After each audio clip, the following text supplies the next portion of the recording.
The Samsung Galaxy Tab A 10.1 is Samsung's more higher-end Tab A device, which sports a lot of the premium features you need at a price point you'll love and can even be used as a laptop replacement.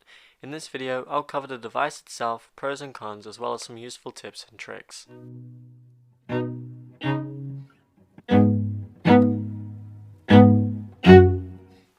Hi, I'm Jack Evans from Jack Evans Vlogs and Jack Evans Streams, here on my new channel, Jack's Debug Mode, to show you guys my full review of the Samsung Galaxy Tab A.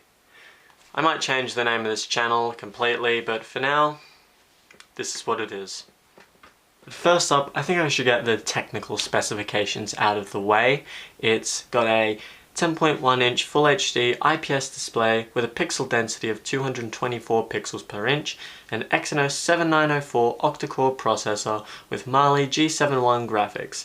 It comes in a couple configuration models with 32GB of storage, 2GB of RAM, or 128 gigs of storage and 3GB of RAM.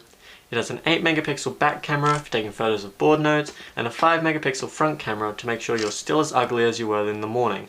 It retails for about $250 US, which is 359 Australian dollars, for the 32GB Wi-Fi model. Here are some things that I like about it. It's got a very nice screen. It's a really good screen. Very good build quality for the price. This is all metal,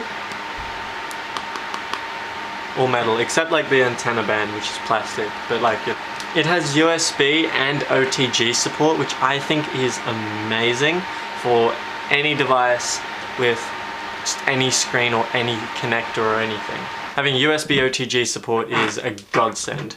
It's got slimmer side bezels than like any iPad, except maybe the iPad Pro, but the iPad Pro is also like $6 or something. The weight and feel of the device, it's heavy enough so that it feels premium, but not too heavy so that it feels heavy. So you can definitely like throw this in a bag. I have a tablet compartment, which I never knew was a tablet compartment in my bag. I thought it was laptop, a reading book, and then like big books, but no, apparently it's a tablet compartment. So I put this in there with the case, and I'll leave a link to both of those in the description. I love the stereo speakers on the bottom. They sound great. They sound much better than my Amazon Echo Dot. I was surprised. I loaded up Spotify the other day to listen to music through the Alexa, and I loaded it up and I was like, is it already connected to the Echo Dot? And then I saw that the Echo Dot wasn't even plugged in. So yeah, they're really good speakers. And possibly one of my favorite features of this is its amazing battery life. Yesterday, I got like 6 hours of screen on time, and I can easily get 10, 12, 13 hours of screen on time, which is the advertised screen on time. It's amazing. However, this device isn't all perfect. There are some things about it that I do not like. First of which being, if you were going to buy this as a graphic tablet, I hope you know about the other styluses. I hope you have another one, because there's no Spen Support, which makes no sense considering there is a Tab A 8-inch with S-Pen that comes with it. I reckon they should have put S-Pen Support on this, because it would just make the screen it really good for, you know, drawing and things. But there are active styluses and stuff out there that you could use instead. Another sad feature is there's no Samsung Dec support, which means if you want a desktop experience, then you have to buy a adapter that has HDMI out, which they're really hard to get with HDMI out and SD card out and USB out, but they do exist. They're just harder to find. And then you also have to get some sort of desktop launcher. The only one that doesn't replace your phone launcher that I've seen, or your tablet launcher, the Samsung One Home launcher, is Sentio Desktop. It's like an app that runs in conjunction and automatically opens when you plug it into like a keyboard and mouse. And I really like that.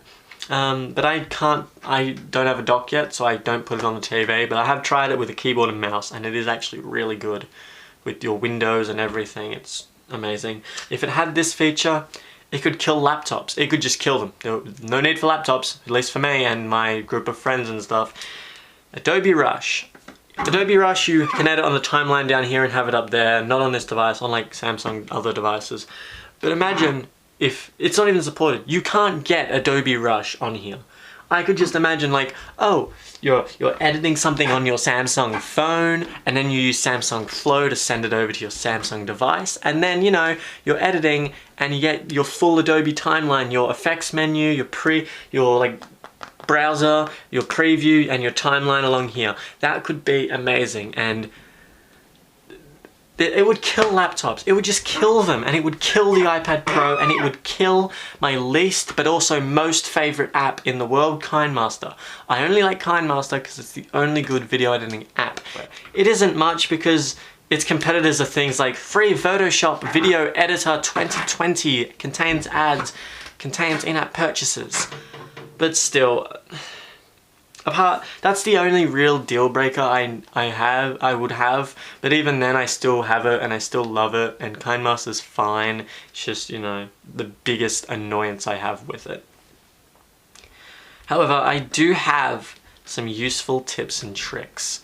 If you are rocking two Samsung devices, so let's just say your Samsung A30 and Samsung Tab A, then you can download Samsung Flow.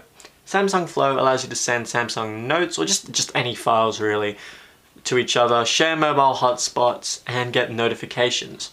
Which means with the new phone ban in Australia at schools, you can still get online properly. I recommend picking up a Bluetooth keyboard case. It's like a Bluetooth keyboard case and a Bluetooth mouse, so that, you know, you can use it.